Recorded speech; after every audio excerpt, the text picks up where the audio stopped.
तो एनडीए में सीट बंटवारा हो गया। सभी दल गठबंधन एकता का नारा बुलंद कर रहे हैं। पर्दे के आगे कहानी कुछ और है, पर्दे के पीछे कहानी कुछ और है। चिराग वाले दांव ने बीजेपी के हाथ पैर फुला दिए हैं। टीम महागठबंधन में अभी तक सीट शेयरिंग के फॉर्मूले को लेकर टकराव जारी है।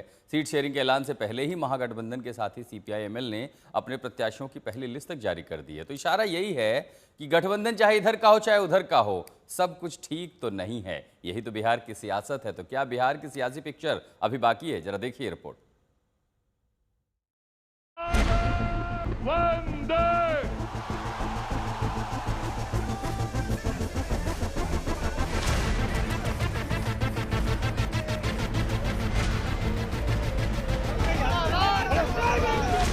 टीम एनडीए में सीट शेयरिंग तो हो गई, बीजेपी की पहली लिस्ट आ गई। जेडीयू ने उम्मीदवारों को सिंबल बांटने शुरू कर दिए, लेकिन कुछ सीटें किसके खाते में आएंगी, इसे लेकर अभी सस्पेंस है। क्योंकि चिराग पासवान ने बीजेपी और जेडीयू की कुछ परंपरागत सीटों पर दावा ठोक रखा है, लेकिन दावों से इतर जेडीयू और बीजेपी ने ऐसी कुछ सीटों पर अपने उम्मीदवार उतार दिए हैं।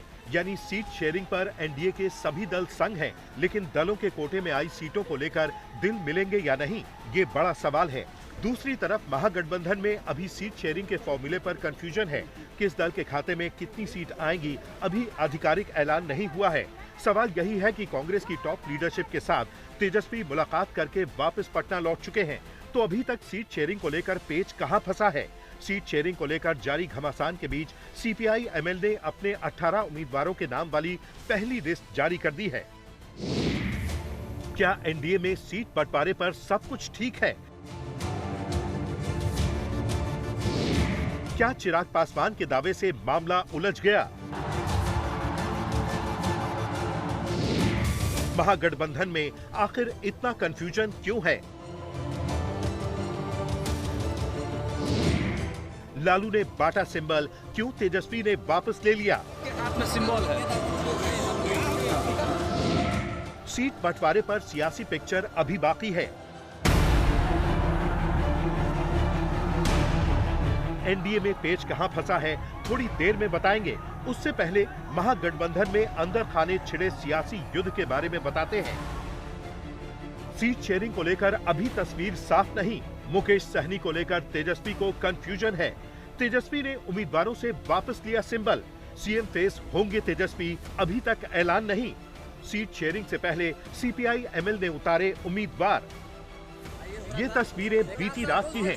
राबड़ी आवास के बाहर बीती रात हाई वोल्टेज ड्रामा हुआ यूं कि बीती शाम राबड़ी आवास पर लालू यादव ने आरजेडी के कई उम्मीदवारों को सिंबल बांटे, वो भी तेजस्वी यादव की गैर मौजूदगी में। लेकिन तेजस्वी जैसे ही दिल्ली से वापस पटना लौटे, सियासी ड्रामा शुरू हो गया। रात करीब 1 बजे तेजस्वी ने उन उम्मीदवारों को राबड़ी आवास पर वापस बुलाया जिन्हें लालू यादव ने सिंबल बांटे थे। इसकी वजह पार्टी के अंदर टिकट बंटवारे को लेकर जारी खींचतान और कांग्रेस की नाराजगी बताई जा रही है। आधी रात को राबड़ी आवास के बाहर गहमा गहमी का माहौल था। यहाँ तक कि आरजेडी के नेता मीडिया के कैमरों से बचते हुए नजर आए। सिंबल मेरा घर पर है ना जी। No no no no no no. किस लिए बुलाया गया था भाई वीरेंद्र सर? किस वजह से बुलाया गया था सर? सर किस वजह से बुलाया गया था सर? भाई वीरेंद्र सर, कोई मीटिंग चल रही है अंदर में कोई मीटिंग चल रही है अंदर में सर, कोई मीटिंग चल रही थी, किस वजह से बुलाया गया सर? बता तो दीजिए सर। सिंबल आपके हाथ में है सर, आपके हाथ में सिंबल है। कंफ्यूजन सिर्फ सीट बंटवारे को लेकर नहीं, बल्कि महागठबंधन में मुकेश सहनी के बने रहने को लेकर भी है। सूत्रों का कहना है कि मुकेश सहनी को लेकर तेजस्वी यादव असमंजस में हैं, क्योंकि उन्हें लगता है कि मुकेश सहनी कभी भी पाला बदल सकते हैं। तेजस्वी ने कांग्रेस की टॉप लीडरशिप को ये जानकारी दे दी है। यानी अब महागठबंधन में सहनी के भविष्य को लेकर सवाल है। यही नहीं, मुकेश सहनी ने राहुल गांधी से मुलाकात का वक्त मांगा था, लेकिन मिलने का वक्त नहीं मिला। साफ है, महागठबंधन पर संकट के बादल मंडरा रहे हैं, लेकिन कांग्रेस का दावा है कि महागठबंधन में ऑल इज वेल है।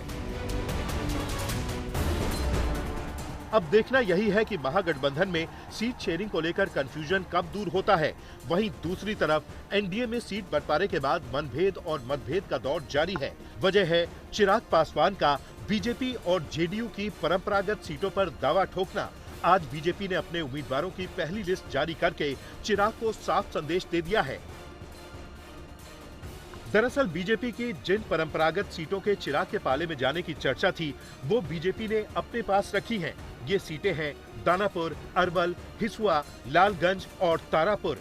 इन सीटों पर चिराग ने दावा ठोका था, लेकिन आज इन सीटों पर बीजेपी ने अपने उम्मीदवारों के नाम का ऐलान कर दिया है। बीजेपी ने ऐसी सीटों पर अपने उम्मीदवारों की घोषणा नहीं की जो एलजेपीआर या जेडीयू के खाते में जाना तय है। बीजेपी ने ब्रह्मपुर, कहलगांव, बखरी, गोविंदगंज सीट पर अपने प्रत्याशियों का ऐलान ही किया है।